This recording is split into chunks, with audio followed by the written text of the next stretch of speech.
Liverpool a été sacré champion d'Angleterre la semaine dernière suite à la défaite de Manchester City sur la pelouse de Chelsea.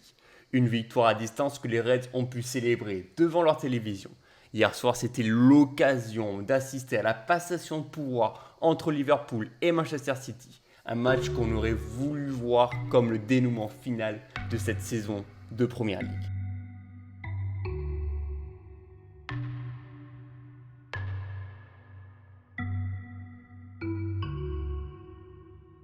Liverpool s'est présenté comme à son habitude avec son fidèle 4-3-3 avec sa ligne de 4 défense qui est considérée comme la meilleure défense de Première Ligue.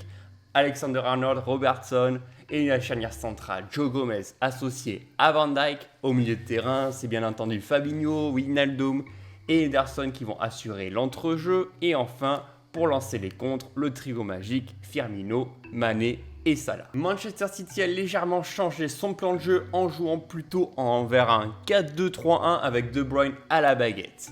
Guardiola a fait le choix fort de délaisser Mahrez sur le banc, qui est considéré comme l'homme fort depuis la reprise des championnats, pour faire rentrer le jeune Phil Foden. À ses côtés, Jesus profite de la blessure de Sergio Aguero pour jouer en numéro 9 et Sterling occupera bien le côté gauche. En défense, c'est bien le jeune Eric Garcia qui s'est bien remis de son traumatisme crânien qui va faire son entrée aux côtés de Aymeric Laporte. Enfin, le milieu de terrain, le double pivot, Gundogan, Rodri sont là pour stopper les contres des Reds. Le match a montré une grande intensité entre les deux meilleures équipes anglaises actuellement. Chaque participant a vraiment voulu montrer son statut, voulu montrer sa domination et a voulu mettre du rythme dans la rencontre. Au-delà du score, le match montre un véritable équilibre, comme on peut le voir sur les statistiques, que ce soit en termes de possession ou en termes de passes réussies. Ce qui est marrant ce soir, c'est qu'on avait l'habitude dans les rencontres précédentes de voir un Manchester City jouer très haut et de se faire complètement détruire sur des contres de Liverpool. Hier soir, la donne a été différente. On a senti un Liverpool qui a attaqué directement très haut et qui se sont fait complètement avoir sur les contres de Manchester City. J'ai l'impression que Guardiola avait l'idée en tête de jouer de cette façon-là pour vraiment déjouer le plan de jeu de Jürgen Klopp.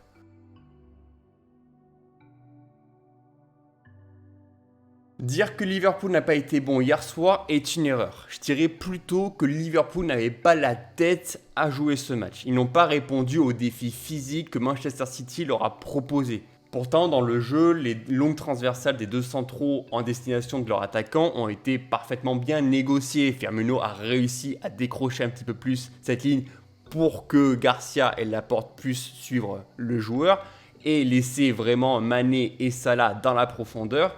Les deux joueurs ont même eu des occasions. Salah a d'abord tiré sur Ederson en premier, qui a effectué une parade exceptionnelle. Ensuite, Laporte et Garcia ont été très bien sur leur appui. Ils ont réussi à prendre la profondeur et ont aussi évité pas mal de contres de la part de Liverpool. Je dirais plutôt que c'est un manque d'appréciation individuelle qui a pu se ressentir. Le premier joueur que l'on peut pointer du doigt hier soir, c'est bien entendu Joe Gomez, qui va faire 2 erreurs défensives qui va lui coûter très cher. Le deuxième joueur, je dirais aussi que c'est Robertson, qui a été vraiment pris de vitesse par Walker, Foden ou même Mahrez en fin de match et qui n'a pas réussi à répondre aux défis physiques que les joueurs ont pu leur proposer. Il a été un petit peu trop lent, un petit peu trop peu attentif. Ensuite, le dernier joueur, mais c'est pas forcément de sa faute, mais je dirais plutôt Sadio Mané, qui s'est un petit peu emmêlé les pinceaux à 2 reprises, notamment après le poteau de Salah où il avait le but ouvert et qui n'a pas réussi à bien contrôler la balle. Et ensuite en deuxième mi-temps sur une longue transversale de Henderson où il n'arrive pas en fait à caler sa frappe. Je ne sais pas ce qu'il a voulu faire, je ne sais pas ce qu'il a voulu contrôler, mais il se loupe totalement et alors qu'il aurait vraiment pu avoir cette occasion de but. Manchester City l'avait dit avant ce match qu'il voulait démontrer qu'il fallait compter sur eux pour ce match et pour la saison suivante. La démonstration a été nette hier soir. Les Citizens préparent la Ligue des Champions et hier soir, ils ont eu un match de cette dimension. L'attitude des joueurs envers le discours de Guardiola a été respectée et a été clairement bien entendue. Ils sentent vraiment ce qu'ils veulent pour cette fin de saison et on a vraiment senti une sérénité aussi bien en attaque qu'en défense.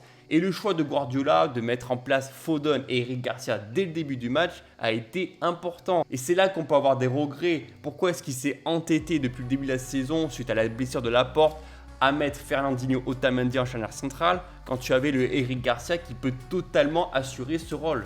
Une des clés de match pour Manchester City est probablement ce milieu de terrain interchangeable. Dans les phases défensives, on sentait vraiment que Gundogan se retrouvait sur la même ligne défensive que Eric Garcia et Aymeric Laporte.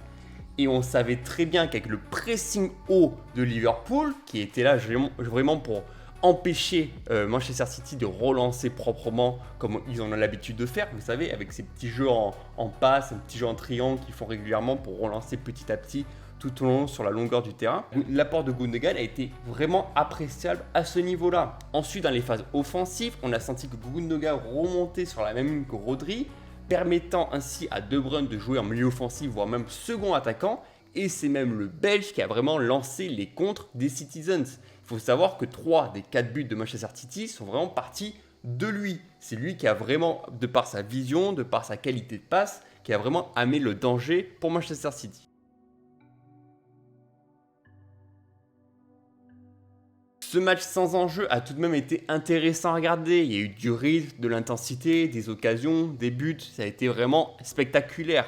Mais c'est vrai qu'on aurait voulu quand même un petit peu plus de suspense. On aurait voulu peut-être que Manchester City allait gagner la semaine dernière contre Chelsea et peut-être que le match d'hier allait être totalement différent. Peut-être que Liverpool aurait pu proposer quelque chose de différent s'il y avait eu un enjeu de taille à respecter. Liverpool a fait le job. Ça a été clairement la meilleure équipe sur l'ensemble de la saison. Ils ont remporté leur première ligue 30 ans après leur dernier sacre. Le problème, c'est que ce match va faire un petit peu tâche sur l'ensemble de la saison. Quand tu es la meilleure défense, quand tu as encaissé un petit peu moins de 25 buts en 30 matchs et que hier soir tu en prends 4 directement, ça fait mal quand même.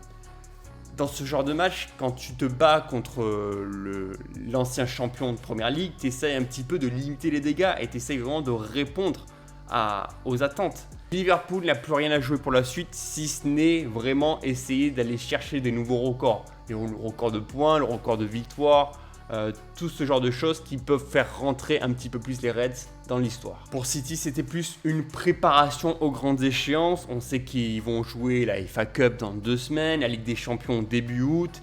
Ils ont clairement répondu à un match type Ligue des Champions et ils ont vraiment prouvé qu'ils avaient la motivation pour bien terminer la saison. Merci à tous d'avoir suivi cette vidéo. N'hésitez pas à me dire dans les commentaires ce que vous avez pensé de ce match de hier soir. Pensez-vous que la physionomie du match aurait pu être différente si Liverpool avait encore le titre à jouer? Pensez-vous que Manchester City a été beaucoup trop fort pour les Reds hier? Débattons tous ensemble dans l'espace commentaire ci-dessous.